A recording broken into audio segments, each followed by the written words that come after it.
Welcome to the Run Radio podcast. My name's Trina Wilcox. My guest today, Julie Laughton. Welcome. Well, thank you very much, Trina. So you've got this great, big old, huge background with construction, remodeling houses. What got you into that? Well, I was kind of born as an artist, and I really got into architecture. So by the time I was 14, I was drawing buildings and doing what they call mechanical engineering, which is drafting and 3D spatial views of everything, just real technical stuff. But I have the artist brain and I got the techie side. So I went to college for architecture and interior design, space planning, landscape architecture, the whole enchilada for design. And then I worked in New York City for the top 5 developers and did really amazing commercial work and really got in behind the science of design as how humans function in the space. And it was commercial. So we're doing model apartments, banks, bank offices, all kinds of stuff. So it was really amazing training. That is a great gift set to have.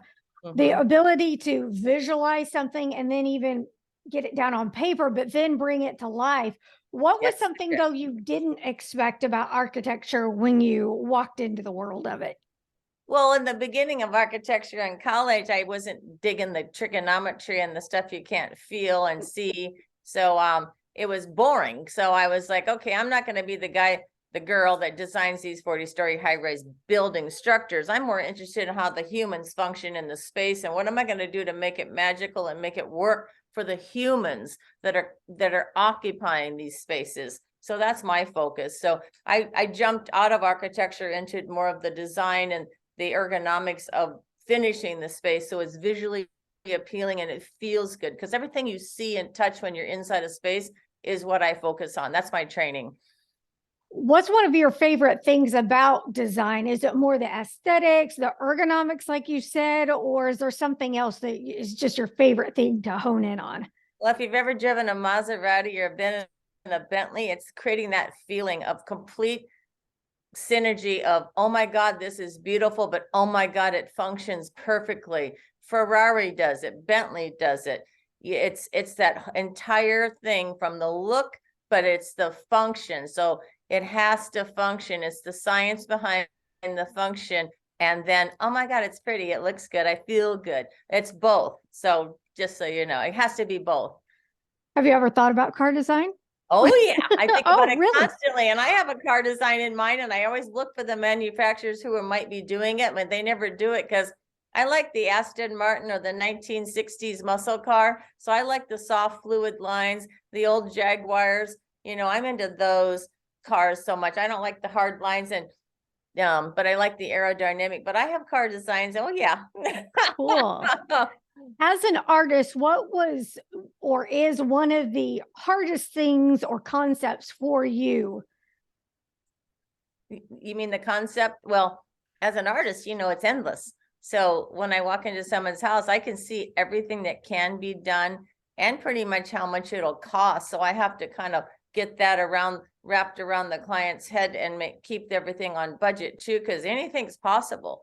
And that's the funny part. So, the sky's the limit, right? But we have to be logical and reasonable and also follow a budget, which is good. Yeah.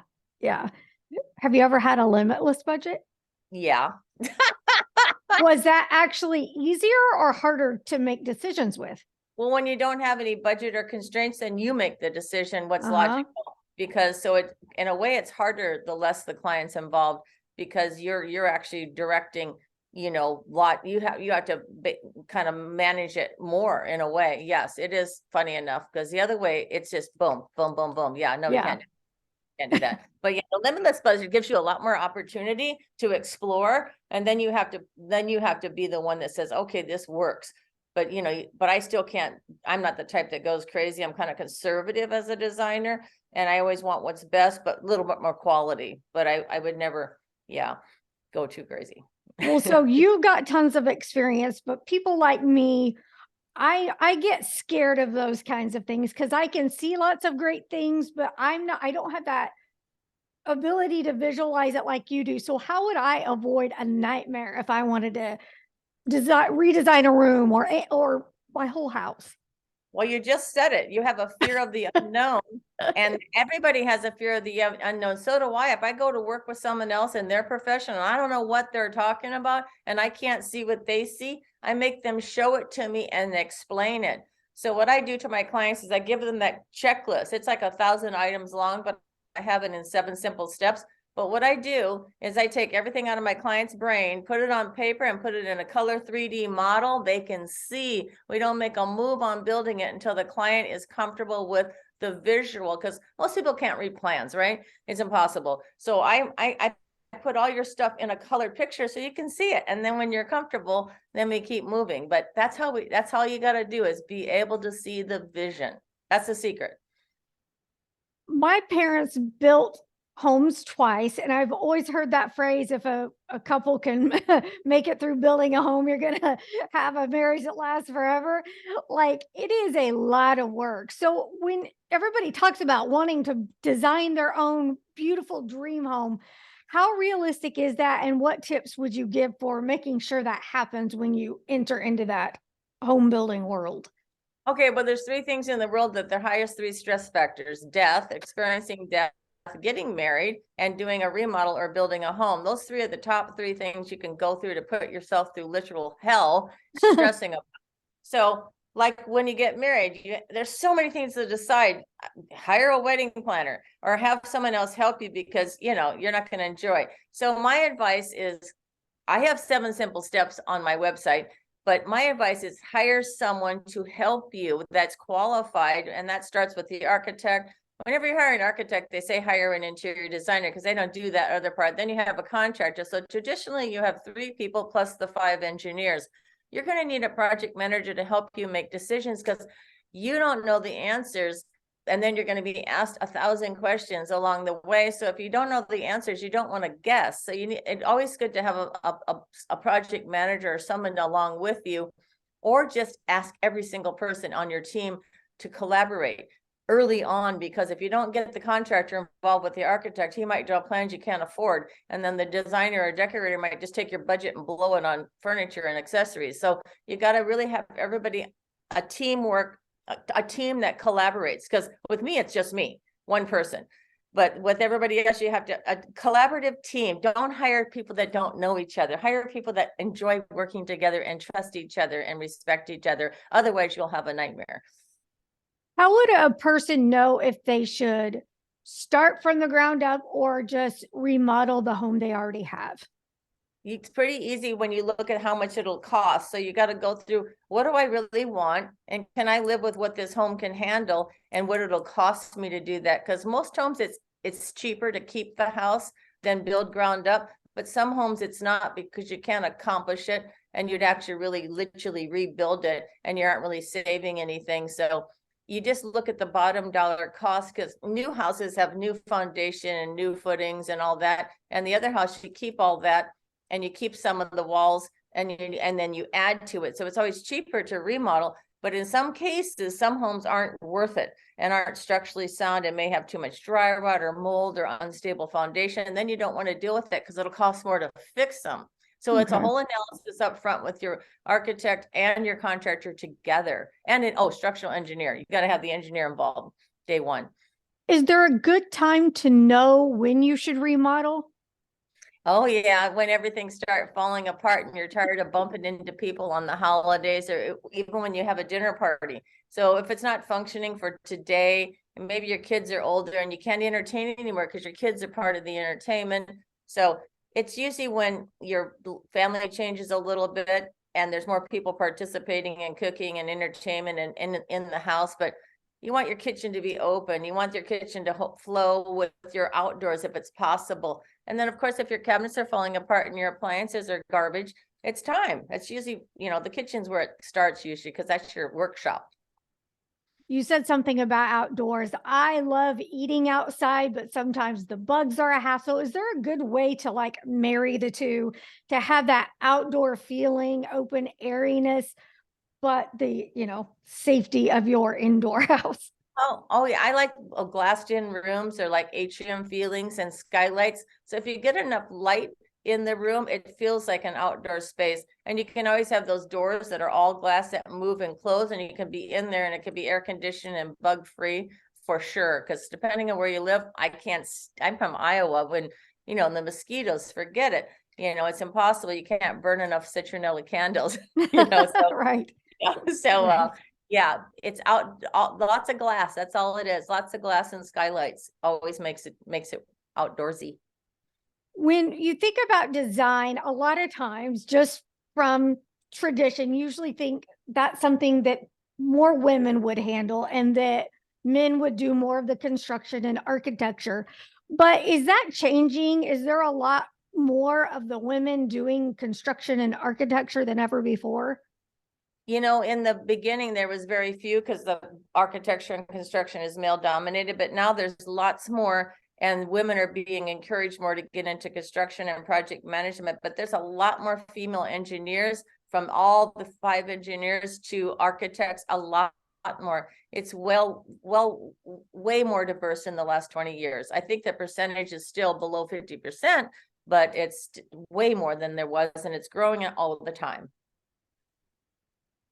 When you are thinking about what you want to do with your house when you redesign it, a lot of people are fine with changing out stuff all the time, kind of like their wardrobe. But what if you just want to make sure you're getting something more classic and timeless, that look that will stand the test of time? Well, first of all, don't do trendy colors or trendy materials or styles. Just stick to a classic style that matches your house style. But if you're in love with a certain time period or mid-century, then go for it, because you want to be able to have your cabinets and everything that's screwed and glued to the walls be timeless. And even your paint color, have it timeless, and only have your accessories, not even your pots and pans, but your accessories and your sofas and drapery and stuff. That stuff you can change out, the covers, the colors. That's the only thing I recommend changing because of the use and wear and tear. But your things that are screwed and glued to the walls, classic timeless colors and neutral tones. I mean, look out the window of your house. Where are you at? Is it beachy? Is it mountainy? Is it, a forest behind you? Just pick classic neutral tones or wood tones, but depending where you're at, and or sand colors, that's my advice, because you don't want to be changing that constantly. Only change the things that you can move around. So now you're bringing your wisdom to a podcast. Tell us about what people can expect and when it's going to start.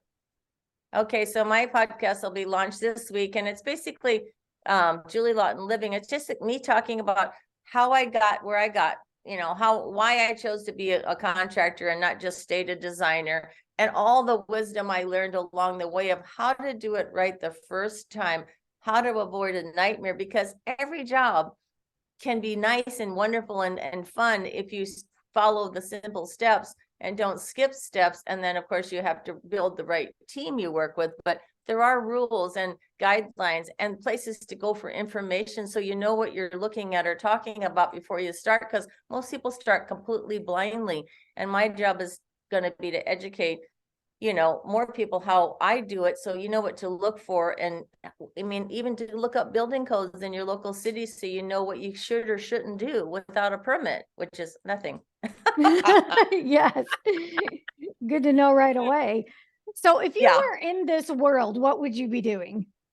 What would another career? Yeah. If you were in this world of design, what else would you do with your career? Oh my God, it's so funny. I always say that I would be a great psychiatrist. Just kidding. But because therapy and helping people, like a life coach, because it's like I'm like a remodel coach.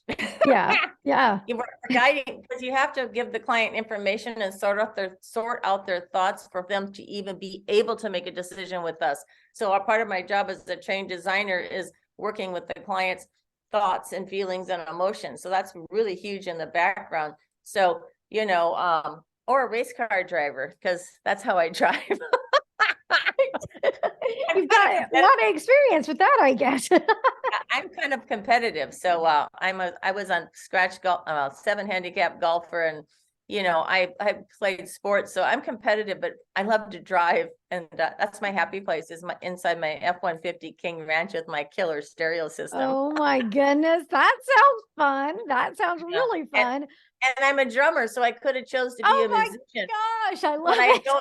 So when I was in high school, I thought, do I want to be a musician? Because I played drums, piano, and bass violin. Or do I want to be an artist because I was oil painting at 12? Or do I want to be an architect? So I chose architecture because I would starve in the other two. I already knew that as a young person. And I gave up the 2 scholarships for golf immediately because the colleges were too small. And I wanted to go to a larger university with more exposure to more people and a better education. So I did have choices, but exciting. You yeah, did. musician, artist, and architect. I chose architecture. So do you practice the drums regularly? I have a 12-piece drum set in my living room right now. Yep. So are you self-taught? I Then? I had a teacher since I was 10 years old, just like a golf coach since I was 10. And I always had a coach. And then I played in the marching band, the concert band, and the jazz band. And then I was in a little rock band with my neighbor. So I read music, but now I just play by ear because I just play for fun to my favorite music. So which is 1970s rock and roll. Nice. I love it. Well, if you ever start a band and have music, I support indie artists and have indie musicians in my playlist. So you'll have to submit something if you choose to find that in all of your spare time that you probably I always don't loved have. musicians and music. When I lived in New York City, I had friends in the music business and the A&R people in the music business. And I always enjoyed watching who they picked and who succeeded and who kind of made it. And so much talent, you know, so much Yes. talent. Yeah. So let's see. I had another question for you. Music, and it seemed like it might have had to do with driving fast, but I can't think of what it was right now. Anything else that we need to know that we haven't tapped into? Well, my cousin is Haley Deegan. She's a #1 NASCAR driver at her age, and she started at 17, and she's a female race car fun. driver. So it's in our blood. That is fun. I know what it was. Do you still play golf regularly? Yes, I do. And I still drive the ball 250, if not 260 on a good day. I'm like 5'8" and 175 pounds. So I'm not a small person. Yeah, I'm a big, Wow. yeah. Mm-hmm. So much fun. That is very neat. Okay, let's see. What other sports do you like when you're not doing golf? Like, what are some of your?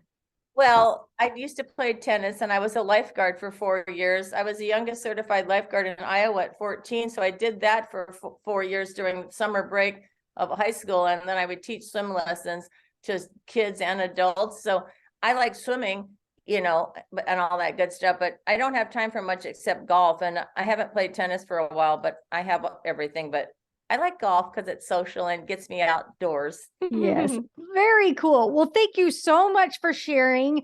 Come back anytime you have something else to share. I'd love to hear about it. And good luck with the podcast. And it doesn't sound like there's anything you can't do. So I don't know how to play chess and I refuse to skydive. Those are the 2 things on my list.